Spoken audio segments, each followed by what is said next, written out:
I'm still with you guys. Nice to be with you again, reading this.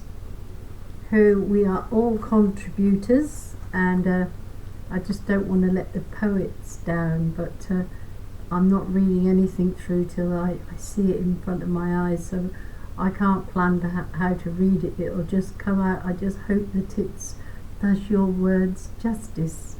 You're doing very well. I like what you're writing. I love it.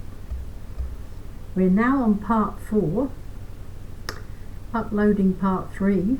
So this is, I won't read the previous because it was a poem, so I'll go straight into what this says, and it's called Cognitive Dissonance. Cognitive dissonance isn't a disease. It's down to my personal tacit choice, a deliberate loss of voice, though in it I'll not rejoice. Cognitive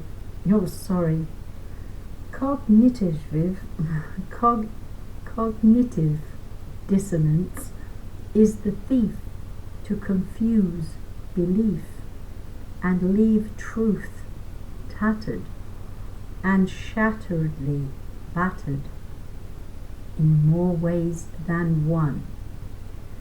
Once cognition's ignition is dismantled, darkness is easily switched on, and that light, once tripped fantastic into spastic, will be gone. What goes against my brain's grain, I simply refuse to accept. Aside all truths being swept, as in lies have slowly crept, I sit uncomfortably with absolute truth, no matter what the proof.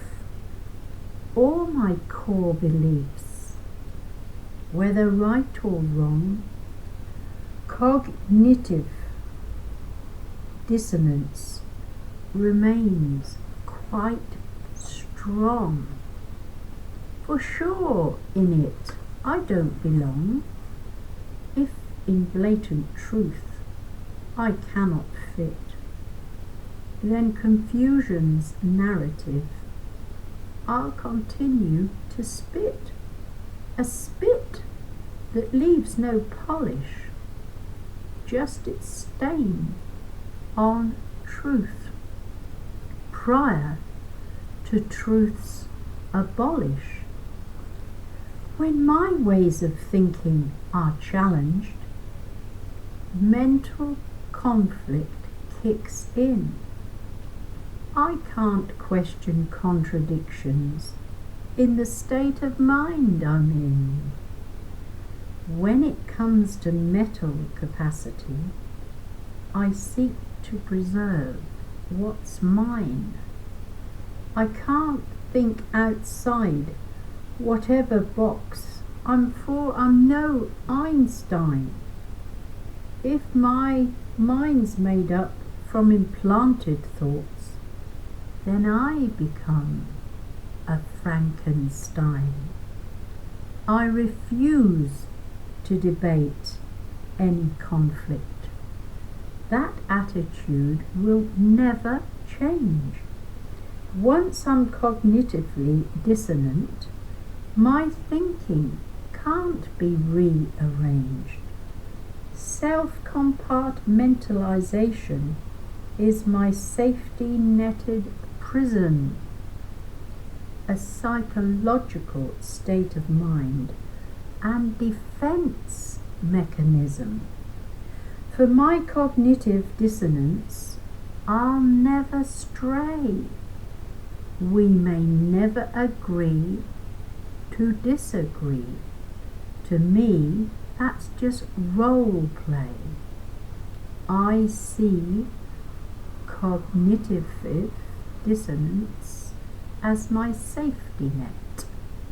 I let others' insecurities tolerate its threat.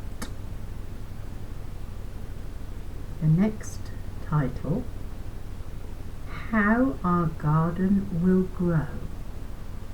Gotta get rid of the weeds. They gotta go. A new world-ordered plantation we need to grow. Weeds won't complement our garden. They'll just overshadow our elitist flower power. Must enact an overthrow. Gotta get rid of the weeds. They've outstayed welcoming's hand. It's time to nurture them with poisons, with via sleight of hand. Let 'em toil in their own labours. Supply them every destructive tool, convincing them of their own uselessness is a new kindness to be cruel. We must obliterate all weeds, defeat 'em at any cost. Then, them offered sacrificially in one lasting holocaust. Gotta sift all fated wheat from their tethered tight tares. Paradise be twice as nice once they're gone from there. Time is what it'll take to completely imitate reality. Our new world orders realized actuality. Gotta now get rid of their manna known as meat. Take away their means to eat. Then sterilize their womb. Allow man's urge to seed through need, and it'll become their doom.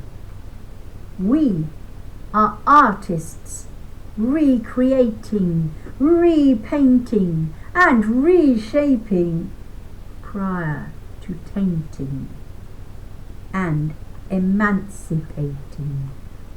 By any means at all, our planned construction must bring about destruction prior to ultimate populace reduction through manipulative incision. Unite the weeds into division, kept socially at distance through their own insistence. Their own tacit stupidity offers contractual liquidity in their agreements, and therein lies all our greatest achievements to our problems. They'll react. It's all been calculated and equated as matter of fact, thrown into delusion. Their self-inclusion adds to their own confusion. Then they'll be conquered, once brought down into total seclusion, and then ultimate exclusion will come to fruition. Our war on all weeds, fought as a mission through much attrition, will then succumb into ignition once the weeds are eradicated and pastures become new. Perpetual balance will mean no more you.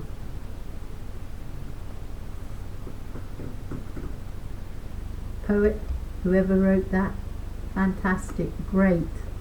I didn't read it until I read it just now to you, but it really is, whoever wrote it. Good one, good on. And the next one is called This Must Go Viral. Children's poem by lovely name Peabody. You can't catch a virus, you can't. Even if your loved ones have viruses, you shan't. You can't catch a virus, no matter what's said. No giving nor receiving, they cannot be spread. You can't decontaminate from what doesn't exist. That point of this poem must not be missed. You can't catch a virus. You can't sneeze the flu. Germ theory's wrong. And tissue! Bless you! And we won't all fall down. You can't catch a virus because they're unique to their host. Be proud of your viruses. Celebrate them in toast. Don't socially distance. Tell others in boast. I wonder who's got the record for having the most. Viruses work for us, not against, I tell ye no lie. Our viruses determine how we live, how we die. You can't catch a virus, no matter how hard you try. Go ahead and try. I dare you defy. You'll fail because viruses are meant to detoxify. Viruses are cool and they complement. They cannot be passed on, though they're feverishly spent. If you believe in God, then they are heaven sent. Patented viruses come from man's evil intent. Thousands of new ones, some still at invent. We the people don't know of man's viral extent. For sure you and I did not consent. Vaccination of nations will be our torment. Viruses man-made are no accident. Next time you're feeling viral, that's your virus at work. Viruses are viral, don't lurk nor shirk. Viruses rid you of whatever makes you ail. They surround what attacked you in a kind of virus-type jail. You don't need immunosuppressants, just one almighty fever. Remember, antibiotics can be a virus deceiver. But try telling this truth to a non-believer. When you hear of a virus that's supposed to have spread, repeat this poem's truth so no one's misled. That was really a very good child's poem. It says it's a child's poem, so many apologies, but I had to read it as a child might, and I think I failed dramatically. I do apologise, and if you want me to read it properly one day soon, I'll add it in the book further down in an adult voice. But I think that the child voice, I didn't read it until I read it, might have been appropriate, but if not, I'll accept the criticisms. We're now gone on another one, Ode to Earth by Kurt Hubbard Beale. Well, obviously this is an adult one. Traversing forests, deserts and over plains, baked naked out in the sun, forlorn, a child sobbing in the rain, or teardrops from heaven falling. Imagine, just a moment, futility of time. Scrutinize what balance left for self, for humanity, in an age, a place where passion died. Then we ought not to fail, but inexplicably blind we do, like teardrops falling from heaven, where we played, where we cried. It's not unending, this fate. It is of our own making, this mortality. The strangest lie ever conceived, for ourselves, by ourselves. Look for truth push for truth. Personal integrity cannot perish ever. Break the barriers of our lies. Love seemed to always be the answer. Study, practice the middle path. So engage, indulge in life as best you can. You have to give it to receive it anyway. Fill your hearts. Don't destroy another's. Follow self. One's own instinct is sufficient doctrine. It's better by design. Well, Ode to Earth by Kurt Hubbard Beale was really beautiful. Thank you for sending that in. I loved reading it. Its words spoke to my heart. Really beautiful, Kurt. I loved that. I loved your words. Try and write one for the children's book. We're now moving on to another one. I haven't read this either. Our Upper Hand by the Evil Ones. Let's corrupt what's natural deliberately, latent yet blatant, with great intent and much hell bent on our part. The devil within gave our head start. We'll alter, they'll never spot the falter, and to add insult to injury, we'll add our unique fucking patent. We'll then hold the populace to ransom. Our untold wealth will look ever so handsome as it grows and grows. They'll never see what's coming from our poisonous arrows. Our modified seed will create fake need and add to our greed. And those very seeds of wrath we continue to sow. One day everything will be ours, and quite legally from us the sheep will buy eagerly and greedily. The end of that one, I don't know who wrote it. Good though. Feast of Lies is next.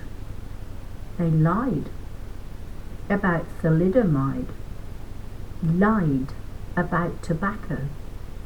We were conned. Regards asbestos. They were, and still are, untruthful when it comes to mercury. They couldn't lie straight in bed, but they lie about opioids and all vaccines. We've had nothing but lies concerning talc products, more lies about aluminium. Continued lies regards hormone replacement therapies, and they still continue to fib their bullshit concerning lead paint products. It's nothing but lies concerning fluorides and absolute crap about antibiotics, saturated fats. Yes, all lies. The fucking about with all milk products is nothing but lies, old lies and more lies. Pesticides? Off the scale bullshit lies. As for GMOs, don't get me started. Natural medicines have suffered most through continued spewed lies. Climate change is just the most ridiculous lie ever told. You've heard about how they lied about soy. Even your sweeteners are lies, lies and more lies. Bitter, unsweetened lies. Heard the one about LED light bulbs? The mercury teeth fillings of overspilling are barefaced lies. Blue in the face, lies are told about X-ray and radiation, Roundup, Glyphosate is one hell of a poisonous lie. Take a look at the flu mist lies. Satins peddled on lies. They hide the truth on sugar. All processed food production is veiled in lies. Antidepressants are depressing lies. Antipsychotic drugs, huge lies. Chemotherapy is the most profitable lie ever, along with its cohort radiotherapy. And we're now supposed to believe coronavirus is the truth? Ha ha ha. Well written, whoever wrote it. Next one is Clouds of the Future in the Present Day. Oh, by Kurt Hubbard Beale. I'm sure this is going to be good too. Astronomical lies of biblical Masonic deception. Sleeping world enjoys its enslavement unconsciously, as though by default. Majority rules is democracy, but the majority insists on immoral high ground, and is anyway the majority manipulated toward a certain tyranny, terraforming our once beautiful earth, and aberrated self-criticism, elitism, and love of depopulation, an envisioned pretense of coincidental hell on earth. Wake up, sheeple, wake up! Nice clear skies, nothing to see here. Move along, that's right, move along. Conspiracy theory, conspire against, pragmatic research, hard fought for, hard won, government agencies working in tandem with and dictated to by age-old secret societies, owned and controlled mass media outlets and social platforms, enforce legitimacy, perpetuate and smother the propaganda and the lies, censorship of speech and even thought. All freedom dies. Technocracy surfaces as authoritarianism deconstructs any and all opposition. If you think you've heard of this before, sensed it even, you may be right. You may sense or see glimpses of truth still. Does it matter that the weather modification projects have been ramped up in earnest from the late 1990s onwards, employing underground laboratories, added aluminium, mercury, barium, strontium and more, are bending, twisting and constructing new chemical formulae for we the people to inhale? Is this then an almost certain dystopian future for their children too? For, and within a patented jet propulsion, big oil, global system, nice, normal skies, just a figment of the imagination. Nothing to see here. Move along, move along. Mass censorship is sadly all-pervasive to the uninformed and the relative luxury-smitten blind. A world view bubble. Idolatry.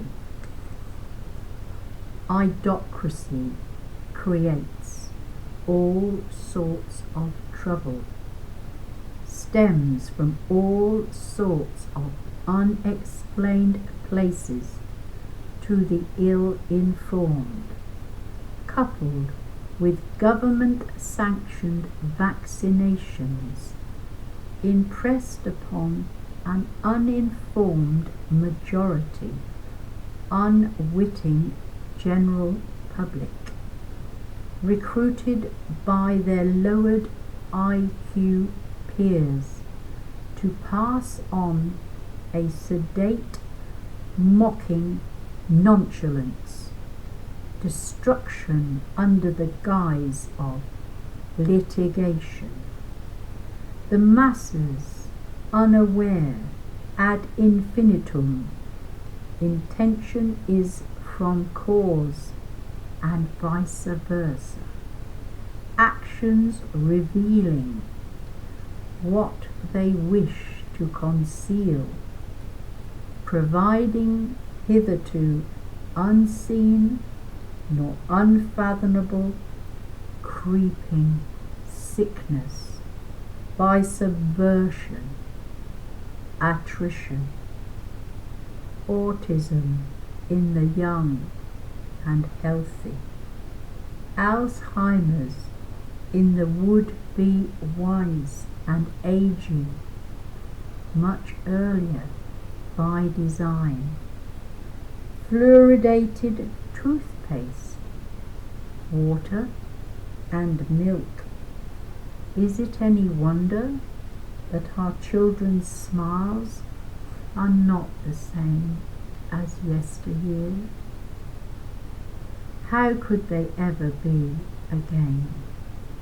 It is not unnoticed, if we care to look around us, though, placating a toxic narrative of fear, agenda-driven, driving the sane insane at an insidiously unnatural pace to an untimely early demise of our own species, yet not the 1% elite disillusionment being enforced and branded upon the rest. Humanity, as we envision it, entirety of mankind, that we, the human race, may know and be emancipated from this tyranny, though benign, subdued and docile, does not maketh any man, artificially intelligent or otherwise, of organic, genuine wholesomeness. This must take precedence and contains the blueprints of better futures for all, bar none. Wake up, sheeple. Do not be the children of the lie. Wake up now, wake up. I'm going to end that there because we're almost at 30 minutes, and the next one is by me, by Chris Beauregard. I had French friends that lived at Chateau de Beauregard in France. Johnson, Felix Johnson and his brother Chris. Be very old now. Well, the older brother would. He was 9 years older than me, and I'm 73. But Felix was round about my age. But Chateau de Beauregard was in France. That's where they came from. Beauregard. Chris Beauregard. Well, it can't be the same one, can it? No, because his name was Johnson. Alright, God bless you all. We'll carry on tomorrow. I hope I didn't upset any of the people who wrote the poems, because I didn't read them before. I read them here and now. God bless.